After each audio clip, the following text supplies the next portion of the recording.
Constantine #1, written by Ray Fawkes and Jeff Lemire, art by Renato Guedes. So, Constantine was previously part of the Vertigo line. He wrapped up his comic at issue like 400, I think, and then they immediately launched this in the DC universe. So, we pick up with Constantine in New York and basically get some monologue about, like, magic is basically used by people like me to cheat.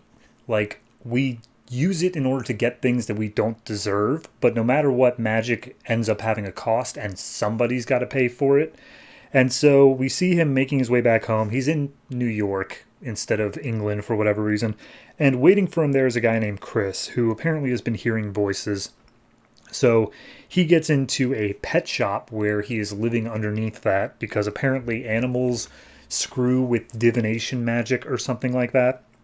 And he takes Chris downstairs and he's like, all right, I'll make it so you're not going to hear the voices anymore, but I need you to do something for me. So he pushes him up against a map on the wall as he's hearing these voices and having these visions. And he tells him, just mark the locations that come to you.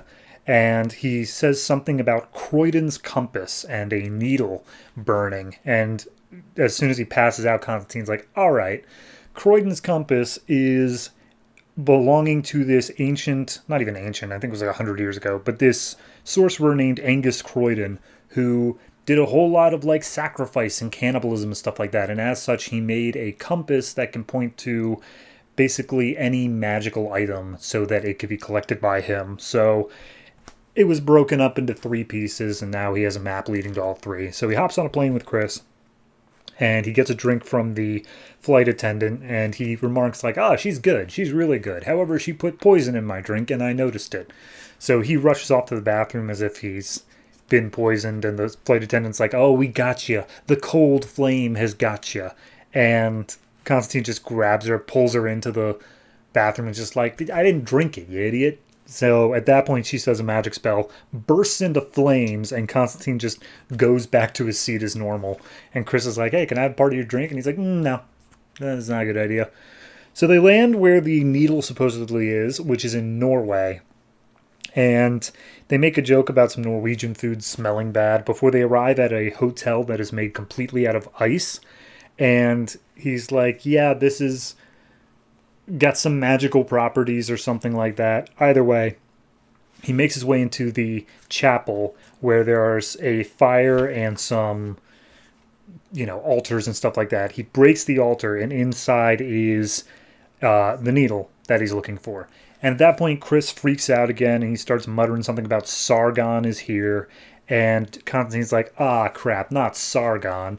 And we get the breakdown that the cult of the Cold Flame was apparently a bunch of good magicians who got tempted by evil, more power and stuff like that. And they were Sargon, Tanarak, Mr. E, and Zatara, who I believe is Zatanna's father, but apparently he's an evil magician. So either way, Sargon, not a cool dude, and Constantine doesn't want to deal with that, so they're trying to get out of there. But it's too late, and this woman shows up saying that she is Sargon. And he's like, oh, hey, I recognize you. You're Sargon's daughter. I guess you took up the reins after he died. And she's like, yep, so you're going to give me that needle, or else I'm going to use this magic spell I cast to crush your little friend Chris here. And Chris is screaming out in pain, and he's like, you only got 5 seconds to save his life. I know you, Constantine. You're the hero type. You're not going to let him die. And Constantine's like, well, Chris, I did promise you weren't going to hear the voices anymore. And then he just bails, and Sargon is like, wow, all right, cool. So she ends up killing Chris and then starts storming through the hotel trying to find Constantine.